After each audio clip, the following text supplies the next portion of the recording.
anatoa reference kutoka kwenye Biblia. Kwa hiyo sio mambo ya kutunga kama kutunga. Anasema kwamba Waislamu hamwezi kupata uzima wa milele. Waislamu hawawezi kuwa na uzima wa milele, akitoa maandiko kutoka katika kitabu cha Qur'ani al-Ikhlas, lakini akilinganisha na yale maandiko kwenye Biblia kutoka kwenye Yohana 3 mstari ule wa 16 na mstari wa 36. Natamani niusome kabisa hapa kabla hatujaendelea sana. Yohana 3 mstari wa 16 unasema hivi: kwa maana, kwanza nianze mstari wa 18, anasema kama vile Musa alivyomuinua yule nyoka jangwani, vivyo hivyo mwana wa Adamu hana budi kuinuliwa, ili kila mtu aaminie awe na uzima wa milele katika yeye. Kwa maana jinsi hii Mungu aliupenda ulimwengu hata akamtoa mwanawe pekee, ili kila mtu amwaminie asipotee, bali awe na uzima wa milele. Narukia mstari wa 36, hii Yohana 3. Amwaminie mwana ana uzima wa milele, asiyemwamini mwana hataona uzima, bali ghadhabu ya Mungu inamkalia. Kwanza tunazia hapo, Waislamu mnaamini kwamba Yesu ni mwana wa Mungu? Kwani simulizi hapo katika kupata uzima wa milele kuna neno kuamini kwamba huyu ni mwana wa Mungu? Kwa hapo bado. Sasa vipi utuulize kwamba tunaamini mwana wa Mungu wakati shida yetu ni uzima wa milele? Kwa sababu anachosema Ndacha kwa madai yake, yeye anadhani ukiamini kwamba Yesu ni mwana wa Mungu ndio unapata uzima wa milele. Yaani unatakiwa uamini kwamba Yesu ni mwana wa Mungu ndio utapata uzima wa milele, wakati kipengele hiko katika Biblia hakuna na hakitopatikana. Sasa hiyo 3:16 yeye mwenyewe hajaielewa. Irudie vizuri mwana simulizi. Sawa, inasema hivi. 16. Kwa maana jinsi hii Mungu aliupenda ulimwengu. Twende taratibu. Mungu aliupenda ulimwengu. Ulimwengu ulipendwa na Mungu. Tuendelee. Hata akamtoa mwanawe pekee. Hata akamtoa mwanawe pekee. Mungu aliupenda ulimwengu. Twende kwa tafsiri yake. Baada ya kuupenda ulimwengu akamtoa mwanawe wa pekee kwa mujibu wa Biblia na kwa mujibu wa Kristo. Huyu Yesu kwa mujibu wa Kristo na Biblia tuwashumu ndiyo mwana wa pekee. Endelea sasa. Ili kila amwaminie asipotee, bali awe na uzima wa milele. Asante. Sasa ili kila amwaminie nani sasa? Mwanawe wa pekee. Je, uzima wa milele unakuja kwa kuamini kwamba huyu ni mwana wa pekee, au unakuja kumwamini yeye kwa kile atachokisema? Inakuja kwa kumwamini Yesu.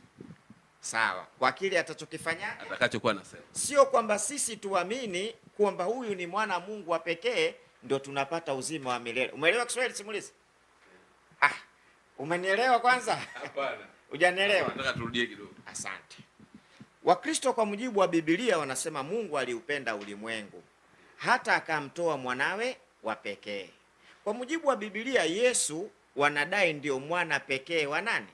Wa Mungu. Japo tutakwenda kutizama mahala pengine, sio pointi yetu. Ili kila amuaminie, sio kila atakayeamini kwamba huyu ni mwana wa pekee wa Mungu. Umeelewa Kiswahili vizuri? Hapo shida ni kwamba tunachotakiwa ni kumwamini Yesu. Sio kuamini kwamba huyu ni mwana wa nani?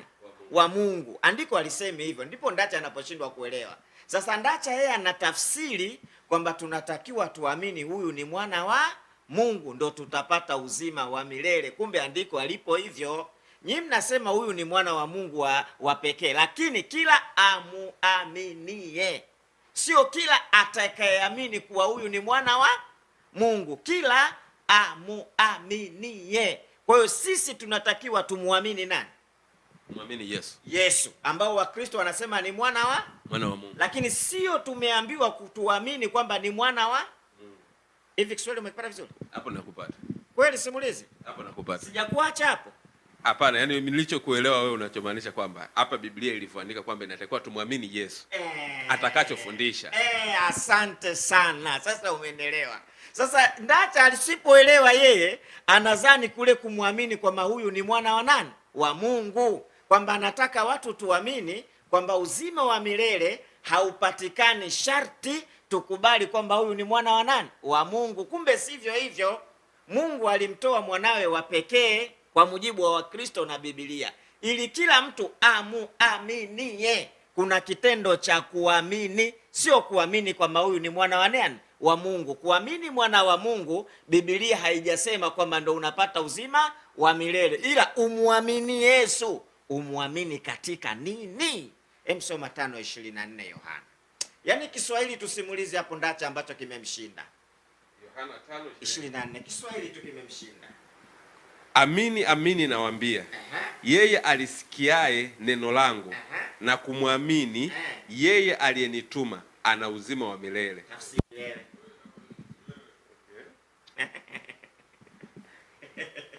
Yeye alisikiaye neno langu na kumwamini yeye aliyenituma ana uzima wa milele. Kwa hiyo uzima wa milele unapatikana vipi?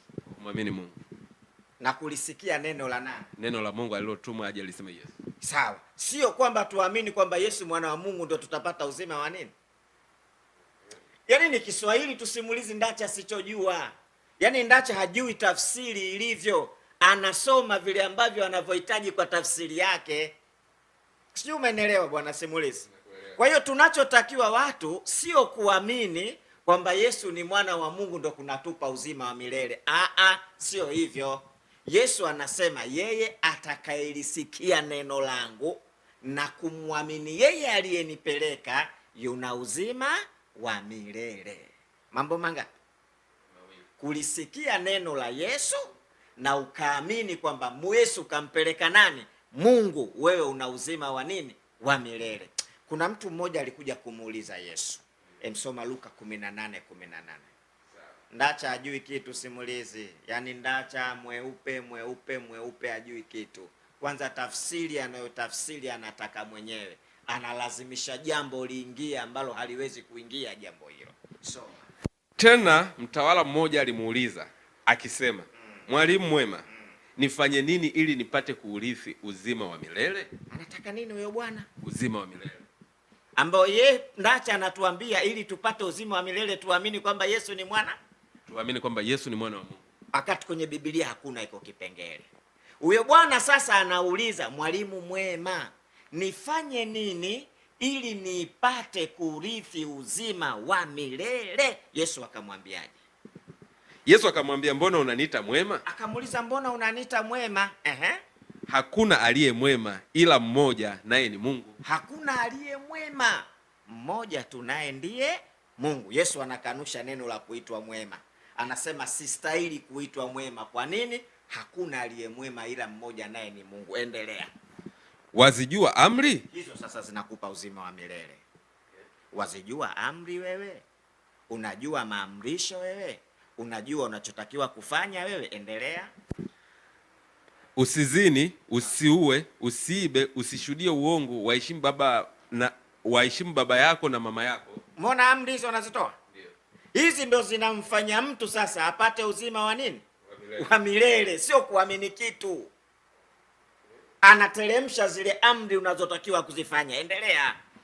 Akasema, hayo yote nimeyashika tangu utoto wangu. Anasema, mi Bwana Yesu, hayo unayoyasema mi shida yangu uzima wa milele, lakini hayo mitoka utoto nimeyashika. Yesu akamuongezea jengine. Endelea.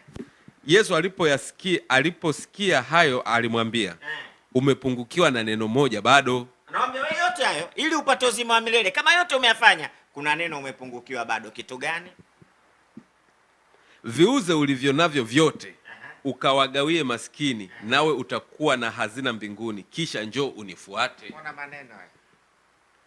Mmemuelewa Yesu simulizi? Ndacha atakusumbua tu, hakuna anachokijua. Sisi ndo wataalamu wa hilo dude. Sisi ndo wataalamu wa mafundisho. Sisi ndo wataalamu. Hayo ndio mafundisho ambayo wewe unaweza ukapata uzima wa milele, sio kwa kuamini kitu. Kwa hiyo ukiamini kwamba Yesu mwana wa Mungu, Musa aliamini, Ibrahimu aliamini, Daudi aliamini, Nuhu aliamini, na maana wote hawatapata uzima wa milele? Sio kweli. Kwa hiyo uzima wa milele, huyo bwana anataka afundishwe uzima wa milele ataupataje. Ndio Yesu anamwambia, usiue, usizini, usifanyeje, lakini akamwambia yote mimi nimeyafanya toka utotoni. Akamwambia yote, lakini umepungukiwa na hili. kauze vyote ulivyokuwa navyo, kawagaie maskini, kisha njoo unifuate mimi, wewe utapata uzima wa milele. Umenipata? Soma 8:18 Yohana, tumalizie hapo alafu tuendelee na kitu kingine. Sawa. 8:18 kitabu cha Yohana anasema hivi, mimi ndimi ninayejishuhudia mwenyewe, naye Baba aliyenituma ananishuhudia. Endelea. Basi wakamwambia, yuko wapi baba yako? Yesu akajibu, mimi hamnijui, wala baba yangu hammjui. Kama mngalinijua mimi, mngalimjua na baba yangu. Maneno hayo aliyasema alipokuwa akifundisha hekaluni, lakini katika chumba cha hazina, wala hakuna mtu aliyemkamata kwa sababu saa yake ilikuwa haijafika bado. Unaona hapo anasema mimi najishuhudia mwenyewe, ushuhuda wangu sio kweli. Yupo anayenishuhudia ambaye ndio nani? Ndiye Mungu. Na ndio maana kule akasema atakayesikia neno langu na kuamini yeye aliyenipeleka ana uzima wa milele. Kwa hiyo uzima wa milele kwa mujibu wa Yesu unapatikana kwa kulisikia neno la Mungu, kulisikia neno la Yesu, na vile vile kukubali kwamba Yesu ndiyo kapelekwa na Mungu, wewe una uzima wa milele. Kwa hiyo Ndacha bwana simulizi, mimi huwa simuelewagi anachokisema katika maandiko. Mwalimu nilimuuliza hayo maswali. Nikamuuliza kuhusiana na hilo la Yesu. Kwamba je, inatakiwa tuamini hivi? Ni lazima kwanza tuamini kwamba Yesu ni